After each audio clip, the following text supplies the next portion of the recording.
Hi, everyone. Welcome to Beacon Pointe's Foundations of Finance course. Today is our fourth class of the series. We will learn about portfolio construction and how you can align your values with your investments. My name is Sydney Alacano. I'm a marketing associate for Beacon Pointe, and I'm excited to introduce today's professor, Director of Asset Allocation, Stephen Marshall, and Senior Wealth Advisor, Brian Bengry. With decades of experience, Brian and Stephen will join forces to bring deep industry knowledge to today's class. Brian operates from our Middleton, Wisconsin office, while Stephen is a member of our investment research team and resides in Austin, Texas. Stephen will walk us through building an investment portfolio, while Brian will share how an investor can tailor their portfolio to their unique goals and values. Before we get started, a quick note. If you have any questions during this pre-recorded session, feel free to email us at info@beaconpointe.com with the subject line Foundations of Finance Class 4 questions, and we'll follow up with answers. That's it for housekeeping. Stephen, please start us off with portfolio construction. Welcome. I'm Stephen Marshall. I'm head of asset allocation. And what I want to walk you through today is some of the aspects of portfolio construction. With that, let's just dig right in. So when you're building a portfolio, there's several things to consider. The first is the risk tolerance and the return objectives for your clients. Some clients need to take on risk to have a higher return. Some clients that are already withdrawn from their assets need to take less risk in order to have, severe downturns to their portfolio. So really the first step is determining how much risk a client needs and how much risk they can take. Once we've done that, we want to build portfolios to meet their return needs with as little risk as possible. And it's important to consider that managing risk is every bit as important, or perhaps more important, than achieving return in investing. And then I'll talk a little bit about the steps for building a portfolio. We'll determine the proper asset allocation. We'll talk about why it's important to consider that risk tolerance in the portfolio that you're building. And we'll talk a little bit about what managers or what investment choices you'll make to populate those decisions you've made. So let's cover this first. What is asset allocation? I know that it's a bit obvious. There's actually a subject and a verb in the question, but let's put a finer point on it. Asset allocation is a process of dividing up your portfolio into these different large baskets. How much stocks, how much bonds, how much international stocks, how much US stocks, how much real estate. It's these very, very broad investment decisions you're making, the first step in building a portfolio.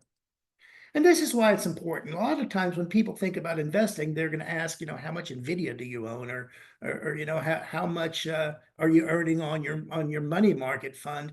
But that security selection really just drives 3 to 5% of the variability between any two portfolios, which securities you're holding. Or they may ask, well, what fund are you invested in? That decision only drives 5 to 7% of the variability between any two portfolios. That asset allocation decision, how much stocks, how much bonds, that's going to drive 90% of the difference between any two portfolios that you compare, not those other decisions that you talk about at cocktail parties, right? Now, this is why downside protection is important. This is why managing risk is most important. You can have very positive returns for 1 year, and for most years, the stock market or any capital market is positive. But if you don't manage risk properly, one poorly performing year, when you can't afford to lose that, will really wipe out all of your gains. So that's why managing risk is so important. And let's talk a little bit more about managing risk. So as I said earlier, we need to determine how much risk a client can take, right? A very important component of investing.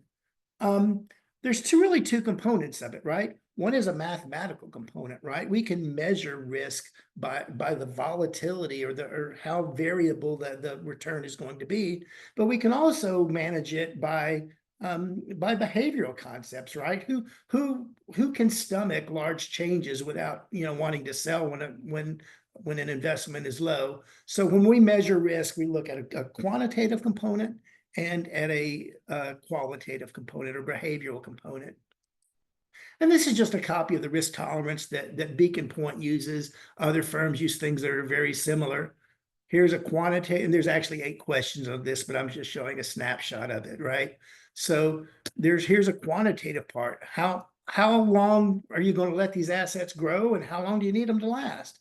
And then a more behavioral question. What are your reactions to these words right here? So risk tolerance is in defining that is the first step in building a portfolio. But once you've built it, you want to do it in a very wise manner. And let me talk a little bit about this slide here.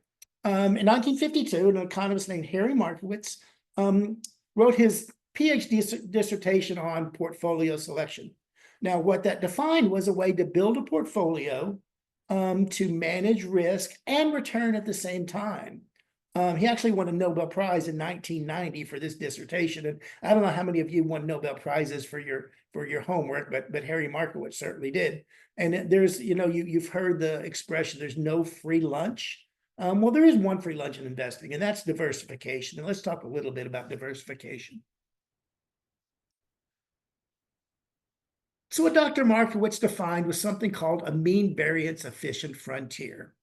So when you think about risk, one thing that you're trying to minimize is volatility. You want your returns to be very, very predictable, right? You don't want them to swing up and down. You don't want certainly to drop significantly at inopportune times. And we define risk as standard deviation of return, the volatility of that, right? You want this number to be low. It's on the horizontal axis here. And of course, return is what you're trying to achieve. You want that to be high, and that's on the vertical axis here. Now, ideally, you'd love to have a portfolio right here with no variability at all that guarantees you 7% return. But unfortunately, there's no opportunity in the capital market that does that. There are many, many other asset classes that have return metrics and volatility metrics. But what Dr. Markowitz defined was a line called a mean variance efficient frontier. And what it said was, for any level of risk, there's a combination of securities or asset classes in the capital markets that achieve a maximum return, right? So you could build a portfolio with some combination of asset classes that has this return right here. But why would you? When you can have the same volatility, the same risk, and go higher for a higher return, or you could go to the left and have the same return, but less volatility. So you wouldn't invest in this portfolio here. You would want portfolios to be on this line right here. You'd love to have a portfolio right here, but unfortunately that portfolio does not exist. Dr. Markowitz's research showed that all combinations that exist in the capital markets are on this line right here.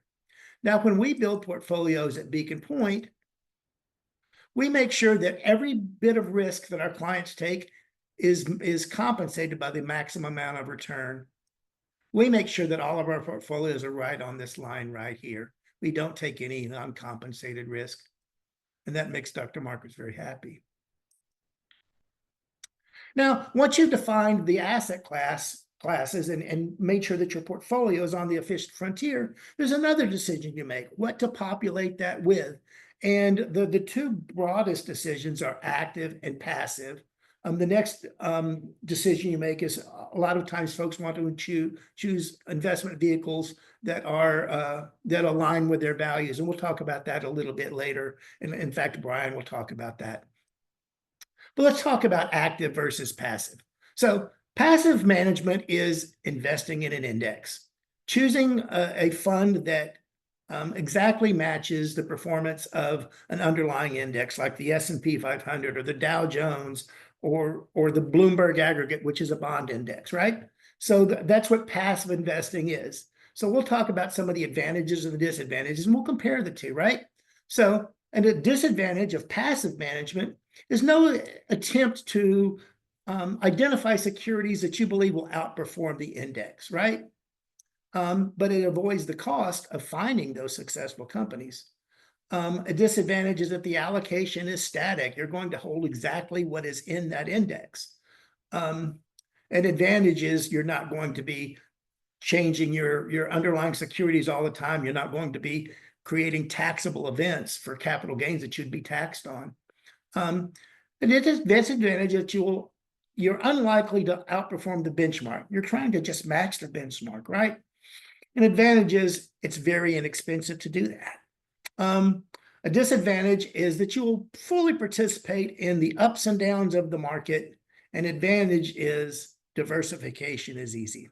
You will, if you identify an amount you want to have in U.S. equity, you will be buying a fund that exactly matches that asset class assumption. Hey, so let's talk a little bit about active management, okay? So active management is a strategy that seeks to capitalize on inefficiencies in the market. You'll identify managers that will choose which securities to buy. Hopefully, they'll do it with a process that is tried and true, that will outperform on a consistent basis. And they use both fundamental, which qualitative, or technical quantitative analysis, right? So let's talk a little bit about the advantages and the disadvantages of active management. One advantage is the dynamic allocation. They can see risks and opportunities when the capital markets and sell things that they believe will underperform and buy things that they believe will outperform. What you're allocated to will be dynamic rather than just exactly matching what's in the index over a given year. A disadvantage is you may potentially overweight an underperforming asset class, right? You may underperform the index. An advantage is, if the market is inefficient and a manager has an information advantage, you may outperform that underlying index. It's very difficult to find managers that outperform, right? And in fact, quite a bit of the research we do is trying to find those managers that consistently outperform, and it's difficult to do. An advantage is by doing so, you can identify managers that take a little more risk, and you can identify managers that take a little less risk. So you can further tailor your asset allocation, right? Another disadvantage is that fees, it says may be higher. There's almost certainly will be higher. But by paying those higher fees, you have a potential for above market returns. And this just summarizes the advantages and disadvantages here. Passive management, lower fees. Active management, higher fees. Passive management, tax efficient. Active management may or may not be tax efficient, depending on the objective of the manager. You won't outperform the market with passive management. You certainly may do with active management. You will have slightly lower returns than the market just because it's very small fee you're paying, but you're practically, earning exactly the market. You have potential to more significantly underperform the market, with active management. There's really no downside protection offered by passive management, but a lot of active managers do specialize, so to speak, in down market protection. In passive management, you're seeking to replicate the performance of the benchmark. In active management, you're seeking to outperform the benchmark. And that's it. Thanks, Stephen, for the insightful and engaging portfolio construction exercise. Great takeaways on asset allocation and building a thoughtful investment strategy. Now let's turn it over to Brian to explore how clients can align their passions with their investment goals. Thank you, Sydney. I appreciate it. Today, really what we're talking about is the third core element of the all wealth experience here at Beacon Point. And that is really about impact investing, or what we call values-based investing. So today I want to try to provide a little bit of understanding, both in terms of what that means, how we utilize it here at Beacon Point, and some of our capabilities in terms of managing assets in a way that meets our clients' preferences and values. But first off, what is values-based investing? It really is about thinking a little bit differently, a little bit more in depth about how your investments are being applied. There's a little bit more consciousness to it, more purpose as it relates to the beliefs and values that you have and how you want those integrated within your investments. And the way that the standardization has evolved in what it has come to is what we call ESG. And those are three main pillars of environmental, social, and governance.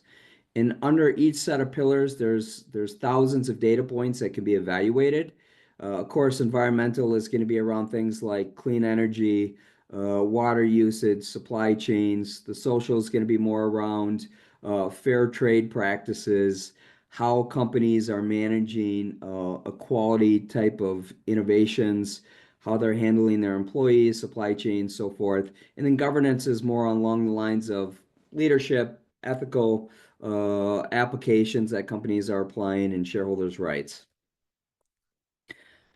The interesting part of values-based investing really goes back to how the history has evolved over time. And it started back in the 1980s, primarily with religious organizations wanting to do something called negative screening, where it started off screening out sin type of stocks, tobacco, weapons, gambling, alcohol, things of that nature.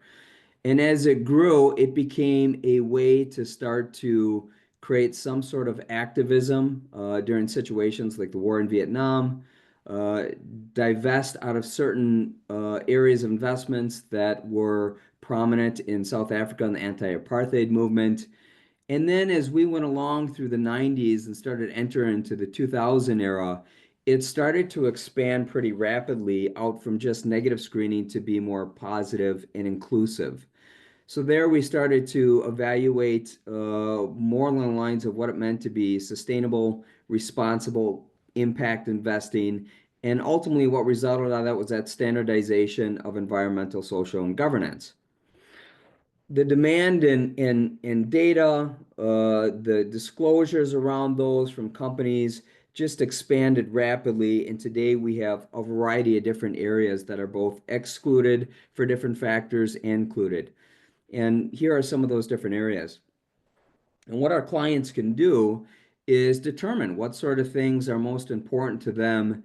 And we can start to include those different positive areas, as you see here across that ESG, whether it's renewable energies, labor rights, sustainable agriculture, charitable giving, human rights, and then also as well as exclude out of things like toxic waste, gambling, human rights violations, and so forth. 2020 was a year that really signified how important disruption can be and what sort of impact it can have. So, of course, if you remember back to that era, we were experiencing COVID-19. There was a record-breaking year in terms of climate change, and then there was a lot happening in the front of racial justice. So as all of those areas kind of came together, and were driven with a lot of the media channels, there became a lot of interest in terms of how can we use investments to facilitate change. So whether it was divesting again from companies that had poor corporate policies, were big contributors to climate change or produced a lot of waste or pollutants, or had big discrimination policies and generated revenue from activities that disproportionately affected their communities of color. All of these different areas became much more inducive towards how we can help our clients. And the trends around those areas have just grown at an extraordinary level. So nowadays, 80% of millennials and women want to invest for change. The growth of ESG assets has been up over 200% in the last decade. The SEC now has reporting requirements that include non-financials along the lines of different ESG factors within those reporting initiatives. And diversity and inclusion, sort of beyond the boardroom diversity, are commonly expectations of reporting within the corporate world. And then, of course, all asset classes, whether it's stocks, bonds, alternatives, mutual funds, ETFs, all across the investing spectrum, there are ESG capabilities that are much more widely and diverse than what they used to be. Here at Beacon Point, we have a very methodical approach to helping our clients through that process. And it really starts with understanding what is most important, what passions our clients have, what preferences and values that they want integrated within their portfolio. And then we can do something that's called a portfolio health check. We have a partner ethic. They have a very excellent type of technology where we can actually take a portfolio, run through a client's value system, and show them what sort of companies that they hold and what sort of companies that maybe they could include that would help meet those value systems. And then, of course, we have a lot of capabilities that are within mutual funds, ETFs. In our private alternative space, we have things like Greenbacker, which is a pure play clean energy infrastructure fund, where we can help custom design a portfolio for our clients that meet those values and preferences that they have. And then the fourth component really is being able to show the measurement of how well that portfolio is holding up and staying aligned with their values over time as we continue to have those conversations with those clients. Some other considerations to think about. What used to be called social responsible investing has really now been integrated into that standardization of ESG. But it really is about considering the social responsibility due to the nature of the business or the company in terms of how they conduct themselves. And there's two different forms that we can really look at. Of course, there's active investing, where we have managers that are actively trying to beat a benchmark. ESG can be overlaid on those types of investments. Mutual funds are a good example of that.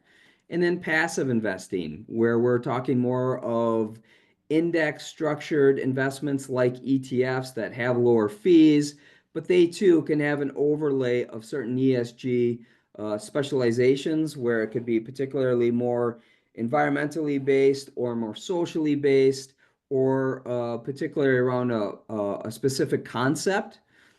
And then, of course, factor investing, where we're emphasizing the use of alternative index or construction rules, where you're using something called smart beta, where it's emphasizing capturing investment factors or market inefficiencies, and they can have certain rule-based around them that can also include some values that would be attached to those. You bring all this together, and one of the common questions that may come up with clients is, if we incorporate values into our portfolio, will we sacrifice return? And the data consistently shows that that is not the case. You can apply ESG or values types of investments within a portfolio, and in a lot of cases, you're going to get like returns, or in some cases, even beat the returns of their traditional counterparts. So here's some good examples of just looking at different markets, where we're looking at just here within the US, comparing ESG versus a US-like index to the global markets, to developed nations, and of course, emerging markets. So you can kind of see that largely across the board, those performance metrics are in line with their traditional counterparts. And that kind of wraps us up for where we sit with values-based investing. We hope that you got a little bit of a crash course in what it is and how we can apply it here at Beacon Point. And please feel free to look at our other resources across the board in terms of what we have. And I'm going to turn it over to Sydney, who will talk about the next class coming up. Thank you, Brian and Stephen, for an insightful and inspiring session. We appreciate you sharing your time and expertise with us. That concludes today's session. Don't forget to connect with us online. Just open your phone's camera and scan the QR code. Easy as that. You'll find our latest blog and article content, social media pages, and Your Dollars, Our Cents podcast hosted by two of our Beacon Point wealth advisors. We appreciate you joining us, and we'll see you next Wednesday, July 16th at 11 a.m. Pacific for our final session of the series, Personal Finance 101, The Road to Success, with Beacon Point professors Kate Hickey and Callie Renner. Thanks again for tuning in.